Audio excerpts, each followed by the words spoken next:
Hello every one.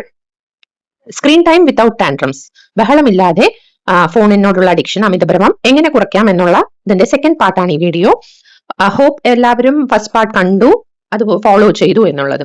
ആ step 1 എത്ര പേർക്ക് സക്സസ് ആയി എന്ന് എനിക്കറിയില്ല, പക്ഷേ സക്സസ് ആയവർക്ക് ഇനിയുള്ള ഫർദർ സ്റ്റെപ്സിൽ വിജയം കണ്ടെത്തണം, അതായത് പ്രശ്നങ്ങളില്ലാതെ മുന്നോട്ട് പോകാനുള്ള പ്രോബബിലിറ്റി വളരെ അധികമാണ്.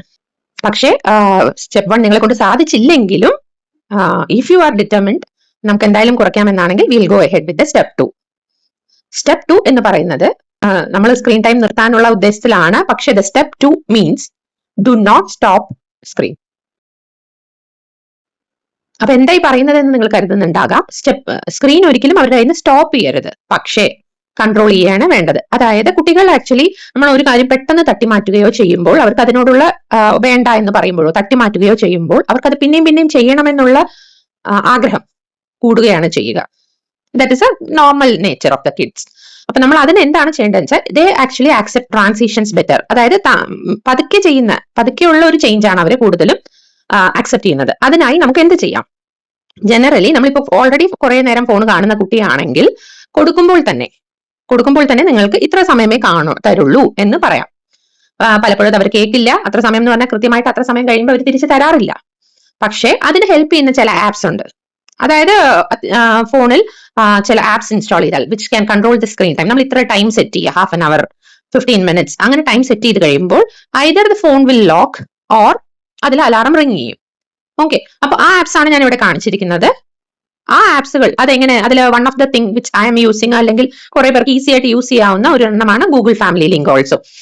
അത് നമ്മുടെ ഫോൺ കുട്ടികൾക്ക് കൊടുക്കുമ്പോഴും ഉപയോഗിക്കാം. അല്ല വേറൊരു ഫോൺ കുട്ടികൾക്ക് കൊടുക്കുകയാണ്, നമ്മുടെ ഫോൺ അല്ല, നമ്മുടെ പഴയ ഫോണാണ് അല്ലെങ്കിൽ മറ്റൊരു ഫോണാണ് കുട്ടികൾ ഉപയോഗിക്കുന്നതെങ്കിൽ അതിലെ ഉള്ള ഗൂഗിൾ അക്കൗണ്ട് നമ്മുടെ ഗൂഗിൾ അക്കൗണ്ടുമായി ലിങ്ക് ചെയ്ത് ഫാമിലി ലിങ്കിൽ ചെയ്തിട്ട് നമുക്ക് കൺട്രോൾ ചെയ്യാനും സാധിക്കും. അതല്ല ആക്ച്വലി ഈ main these apps also will have help us. അതായത് നമ്മളെ ഈ ആപ്സ് ടൈം കൺട്രോൾ മാത്രമല്ല, എന്താ കാണുന്നത് എന്നുള്ളത് കൺട്രോൾ ചെയ്യാനും കാണാനും നമുക്ക് സാധിക്കും.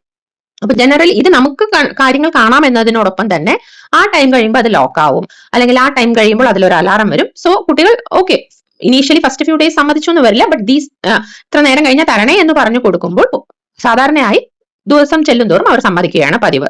അതേപോലെ തന്നെ ഇൻ കേസ് ടൈമർ ഇതൊക്കെ ആ ടൈം ആവുന്നതിന് കുറച്ച് മുമ്പ് തന്നെ 5 മിനിറ്റും കൂടിയേ ഉള്ളൂ, അല്ലെങ്കിൽ കുറച്ച് നേരം കൂടിയേ ഉള്ളൂ കേട്ടോ, അത് കഴിഞ്ഞാൽ തരണേ എന്നുള്ള രീതിയിൽ പോകാം. അപ്പൊ next few days you will be applying this, അതായത് വിത്ത് ടൈമർ ആൻഡ് കൺട്രോൾ. ഈ ടൈമറൊക്കെ ഈ സ്റ്റെപ്പ് കഴിഞ്ഞാൽ സ്റ്റോപ്പ് ചെയ്യണമെന്നല്ല, പക്ഷെ നെക്സ്റ്റ് ഫ്യൂ ഡേയ്സ് നമ്മൾ അടുത്ത സ്റ്റെപ്പിലേക്ക് പോകുമ്പോൾ ചെയ്യുന്നത് ഈ ടൈമർ വെച്ചുകൊണ്ട് കുട്ടികൾക്ക് ഫോൺ നൽകുക തന്നെ. കൺട്രോൾ ചെയ്യാണ്ട് നൽകരുത്, കൺട്രോളോടുകൂടി പക്ഷെ ഫോൺ നൽകുക. ടോട്ടലി നമ്മൾ സ്റ്റോപ്പ് ചെയ്യുന്നില്ല. ഈ സ്റ്റെപ്പ് സർപ്പാസ് ചെയ്തതിന് ശേഷം അടുത്തതിലേക്കുള്ള സ്റ്റെപ്പ് എന്താണെന്നുള്ളതും അടുത്ത വീഡിയോ ആയിട്ട് നമുക്ക് ചെയ്യാം. Thank you.